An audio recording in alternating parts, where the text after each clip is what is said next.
So hello and welcome to a chilly Monday lunchtime. There are now just 6 days to go until I make my first concerted attempt on breaking 40 minutes for 10k. So firstly I want to say a massive thank you to everybody who has been following along the journey so far. I've had some tremendously supportive and encouraging comments both online and people we've met at parkruns and races. I think this journey towards a sub 40 has really caught some people's imagination, so thank you for all the support out there, much appreciated. So the purpose of this video is threefold. Firstly, I'm going to do a review of how my training has gone in the 8 weeks since I ran the Knutsford 10k. Secondly, I'm going to take you through the elements I've considered and planned and will hopefully execute in this taper week. And finally, I'm going to give you a preview of the Wilmslow festive 10k, which I'm running on Sunday, how I plan to execute it, and what my mental and on the day preparation will be going into that race.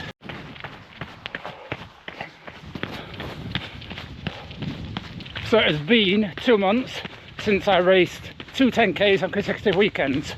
Firstly, the Zetland 10K up in Redcar, which I completed in a time of 41:06.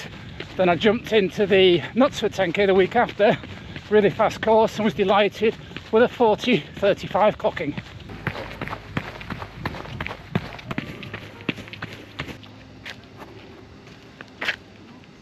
So firstly, a quick dive into what those weeks have looked like in terms of headline mileage. The first week was just 40 miles because I ended up crewing for Dawn on the Sunday at her abortive Chester Marathon attempt. Week after we got up to 60, really pleased with that, at 57. We then dropped to a 40 as a cutback week. We then progressed it up to 54 and another 60. And then a 55, so really pleased with the way the mileage has gone. I'll put up the average up onto the screen. So that's the average mileage. I'm now going to take you through some of the key sessions and workouts and what it tells us about my 10k potential for Sunday. So within those weeks of steady mileage, there have been 13 specific paced sessions. Now 3 of those have been my signature 5 minute at 10k pace, followed by 10 times 30 seconds at hopefully around 1 mile pace with 90 minutes jog recovery, and then another 5 minutes at 10k pace. I'm pleased to report each of those sessions was quicker than the previous one. Then early in the cycle I did a more endurance based session where I did 3 lots of 4 minutes, 2 minutes, 1 minute, and then 16 times 30 seconds at the end. Quite a big grueling session that. I'm glad I got that one done, and I felt very strong at the end of it. I've also done 3 park runs where I have run with Dawn, and it's turned out to be around my anaerobic threshold effort. So that's 3 times 5k efforts at what we call tempo. I ran the Yorkshire 10-mile road race at something between marathon and half marathon effort. So again, just a good sub-threshold session there. Felt strong. I've done 2 nighttime sessions around the 1k loop in our town, trying to get a little bit of elevation in as well as the speed. One was 2 minutes on, 1 minute off, and one was what I call a valley session we did on previous video, where we went 4, 3, 2, 1, 1, 2, 3, 4 minutes with 60 seconds recovery in between. And then finally, the 2 biggest efforts of this bit of the training block. So one of those was the Selby Park Run, which I finished in 1943. That's the time, not the year, given it was on a Second World War airfield. First kilometre was 4:06, final one 3:46 on what was a flat route. I started that one on heavy legs, hence the progressive nature of the run. And then the final faster run in that training block is the Brig Poppy 10k, which I probably ran at 95% beans, again on slightly tired legs, and did a 41:20 on a flattish course. So what does that tell us? What tells us that 1, I am agonisingly close to sub 40 pace, and 2, I know what I can do, like Selby Park Run and the Brig Poppy 10k on slightly tired legs at 95% beans. Which leads us neatly on to the second part of this video, is how do I ensure At Wilmslow on Sunday, I turn up with 100% beans. How do we get the taper right for a 10k race? By the way, all those sessions and time trials fully documented on my Strava, which you're welcome to go and follow me on. I've also been visiting the gym twice a week, doing a strength and conditioning routine.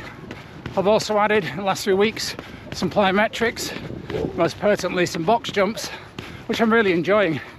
I can now get up to 30 jumps of 20 centimetres. Within those 30 jumps yesterday, I did 5 at 24 inches too. So really pleased with the way that's coming along. And I do feel really poppy after doing them. So going for a 1 week taper for 10k, I think anything else would be excessive.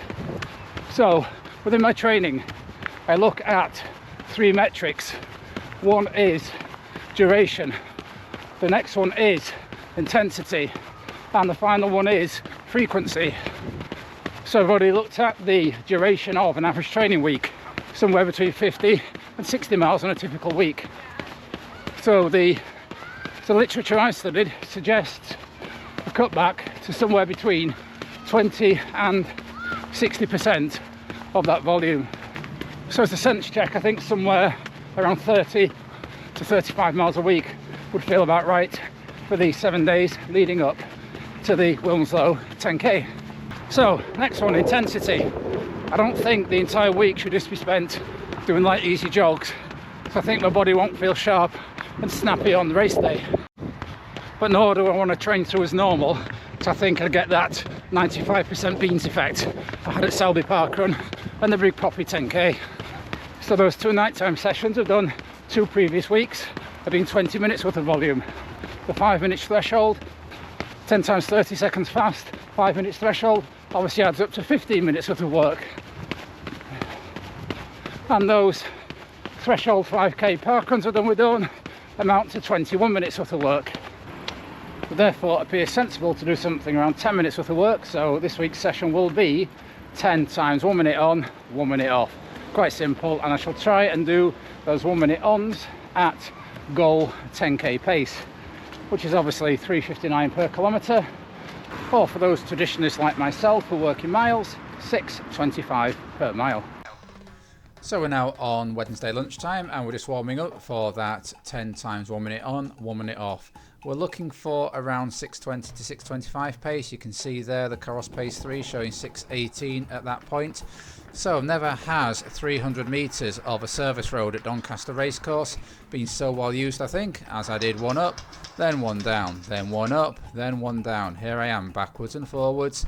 So good use of a lunchtime there. The average pace for the 1 minute on efforts came out at 6:20, about where I wanted it. Legs are a bit heavy, but that's only to be expected as it's Wednesday of taper week and not Sunday. Hopefully a bit fresher come race day.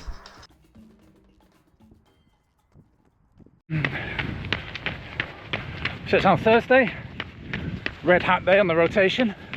So you've just seen a little bit of intensity from yesterday. I'll probably do some strides Friday or Saturday too, and that's it for intensity. So the final metric I said I'd look at would be frequency. Now, as many of you may know, I run every day anyway, so that's not a question of having any rest days in this taper week. I usually run probably 10 times a week, depending on opportunities. It might be 8 or 9 this week. It's been quite a busy week. As you can see from around me, the weather's been quite snowy and frosty up here. The area where we live is not conducive to road running at the minute, so we're taking turns on the treadmill for some runs. Nice squeezed in little runs in lunch breaks like this. So the race itself, the Wilmslow Festive 10k, it's a new one to me. By reputation, it's a flat and fast course. It's put on by the same people who organise the Knutsford 10k, so I expect everything to be A1 in terms of organisation. The course profile is shown on the website, and as you can see, and from watching YouTube videos of people doing this course previously, the one thing to note is a slight little kink at about 8k into the race where you might lose a bit of time, or you might have to put even more effort in to maintain your pace. So speaking of organisation, I'm big on the day logistics. So not having done this race before, and I think only visited Wilmslow once in the past. We will be going to that area on Saturday to do a new parkrun in the area. We can collect our numbers the day before, so that's one less thing to do on the day, and we can check out where we're going to park and where the race starts and finishes. It helps settle my mind, put it at rest, so I can concentrate on the processes I need to on the day. So on the day, I like to get to a race at least 1 hour before the start, toilet, warm up, and on this occasion we're both going to be trialling bicarb for the first time. I know it's not ideal, but we bought it, we've seen people speak very highly of it, particularly over the 5k distance and below, so it'll be interesting to see how bicarb affects us in this race. Positive, negative, or indeterminate. For the race itself, I'm going to set my watch up to record a session of 10 times 1k, no recoveries. I'm not going to run to a prescribed pace, just going to use my watch to note how fast I am running. I'm very good at executing 10k's to feel. I don't feel I need a pace guide. I'll just run as fast as I can on the day. If it's 39, great. If it's over 40, hey ho, we go again and bank the gains I've already made.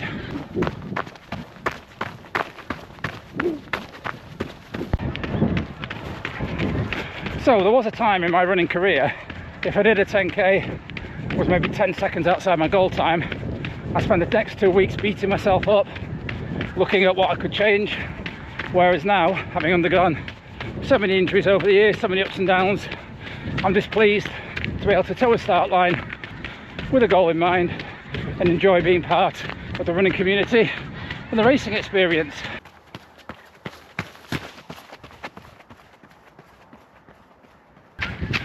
So there we go folks, training, taper and preparation for the Wilmslow 10k, and if I don't hit sub 40 at Wilmslow, 3 weeks later we've got Telford, and then I've got some irons in the fire for 2025 too.